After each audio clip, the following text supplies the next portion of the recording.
प्रिय श्रोताओं, जय सिया राम। इस कथा में प्रभु श्री राम और लक्ष्मण से हनुमान का किस प्रकार मिलन होता है, रामायण का यह विशेष भाग इस कथा में पूर्णतः वर्णन किया गया है। श्रोतागण, रामायण का यह विशेष भाग अंत तक जरूर सुनिए।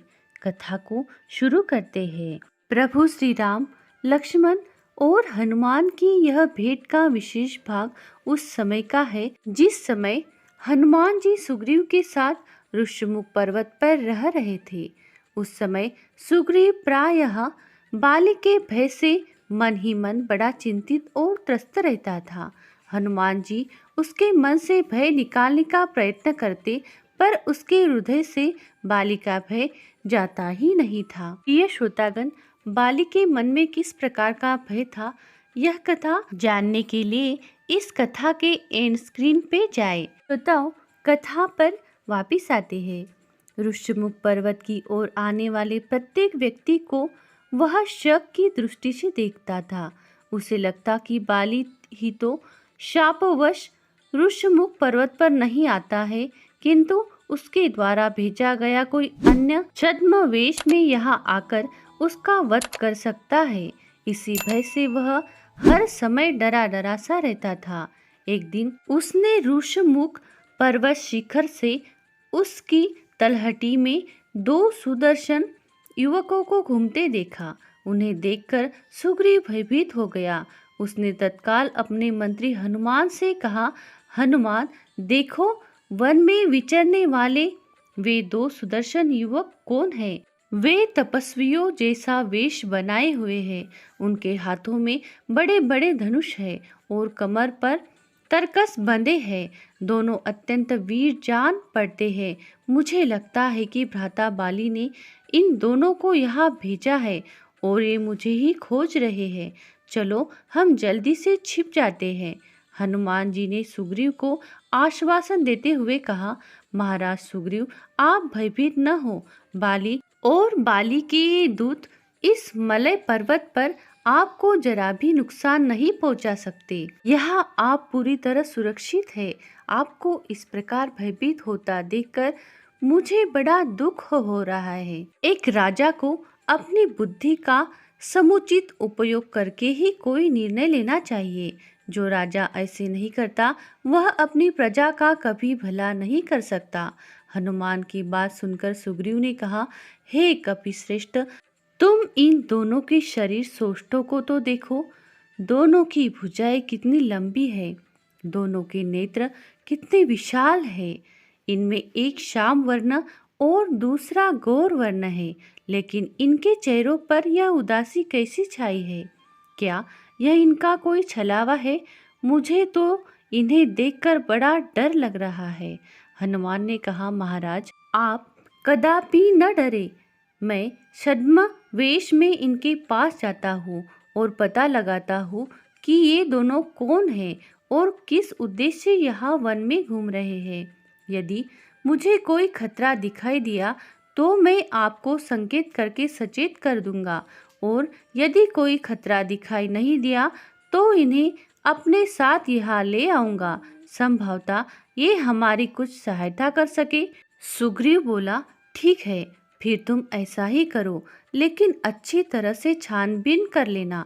उनकी बातों में आकर धोखा मत खाना। आप निश्चिंत रहे महाराज, हनुमान जी ने कहा, और तत्काल एक ब्राह्मण का वेश धारण करके उन दोनों युवाओं की ओर चल दिए। उनके पास पहुंचकर हनुमान जी ने दोनों को विनम्रता पूर्वक प्रणाम किया और पूछा, हे श्रेष्ठ धनुर्धर वीरों, आप दोनों देवताओं के समान सुंदर है और तपस्वी जान पड़ते हैं।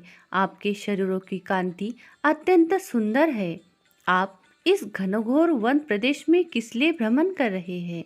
क्या मैं आपका परिचय प्राप्त कर सकता हूँ? मैं महाराज सुग्रीव का मंत्री पवनपुत्र हनुमान हूँ। उन्हें उनके भाई बाली ने राज्य से निकाल दिया है और वे यहाँ निर्वासित जीवन व्यतीत कर रहे हैं। वे अत्यंत धर्मात्मा है और सदैव मित्रों के सहायक है। हनुमान जी की बातें सुनकर श्री रामचंद्र जी के चेहरे पर प्रसन्नता के भाव उभरे और उनके होठों पर मुस्कान उतर आई। उन्होंने लक्ष्मण से कहा, प्रिय लक्ष्मण, कपिवर हनुमान जी सुग्रीव के मंत्री हैं, तुम इन्हें अपना परिचय दो।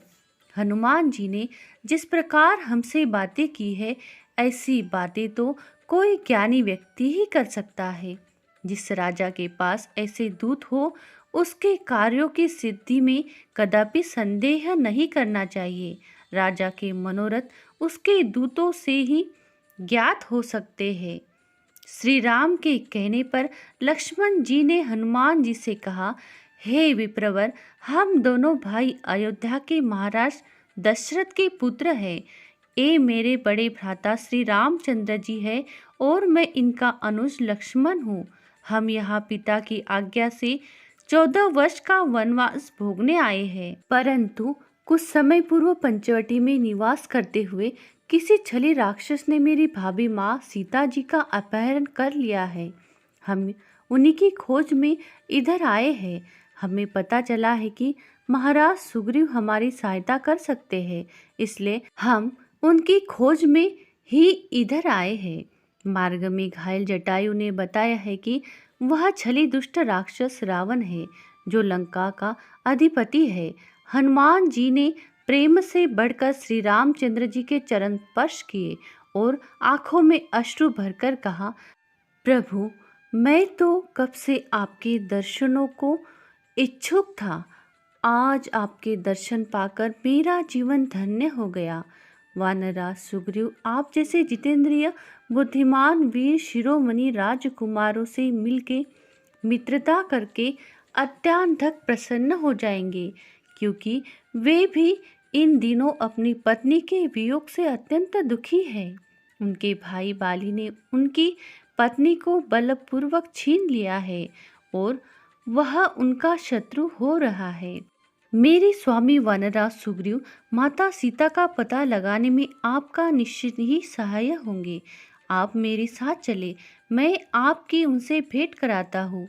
हनुमान जी की बात से प्रसन्न होकर दोनों भाई उनके साथ सुग्रीव से भेंट करने के लिए चल दिए। उधर जब उन दोनों को हनुमान जी के साथ आते हुए सुग्रीव ने देखा तो उसके मन का भय दूर हो गया। इतना तो वह समझ ही गया कि उनके साथ आने वाले ये दोनों सुदर्शन युवक शत्रु नहीं है। हनुमान जी भी मन ही मन प्रसन्न हो रहे थे कि श्री राम ही उनके इष्ट देव है। ये ब्रह्मा के पूर्ण अवतार है, सर्वांतर्यामी और सर्वशक्तिमान भगवान विष्णु के अवतार है। मुझे इनकी सेवा में जीवन पर्यंत रहने का अवसर प्राप्त होगा। इससे बड़ा सौभाग्य मेरे लिए और क्या होगा। यही बात सूर्यदेव ने मुझे स्वप्न में कही थी, जो सच्ची थी।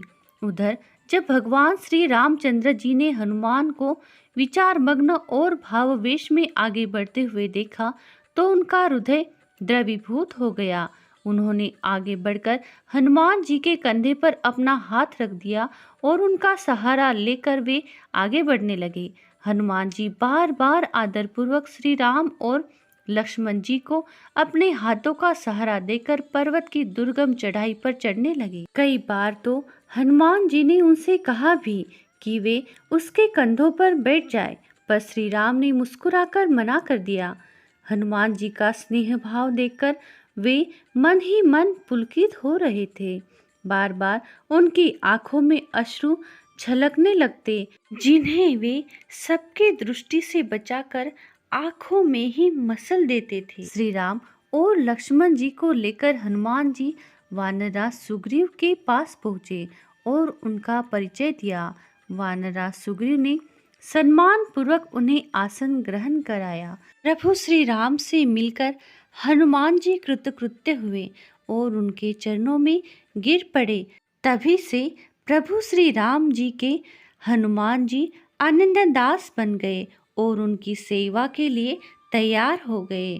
श्रोतागण, इसके आगे का भाग जानने के लिए हमारे धन्वी वॉइस चैनल को लाइक करें, सब्सक्राइब जरूर करें, शेयर करें और बेल आइकन वाला बटन जरूर दबाएं ताकि हमारा नया वीडियो आप तक पहुंच सके। श्रोतागण, कमेंट में जय सिया राम जरूर लिखें। कथा अंत तक सुनने के लिए आपका बहुत बहुत धन्यवाद। बोलो जय सिया राम।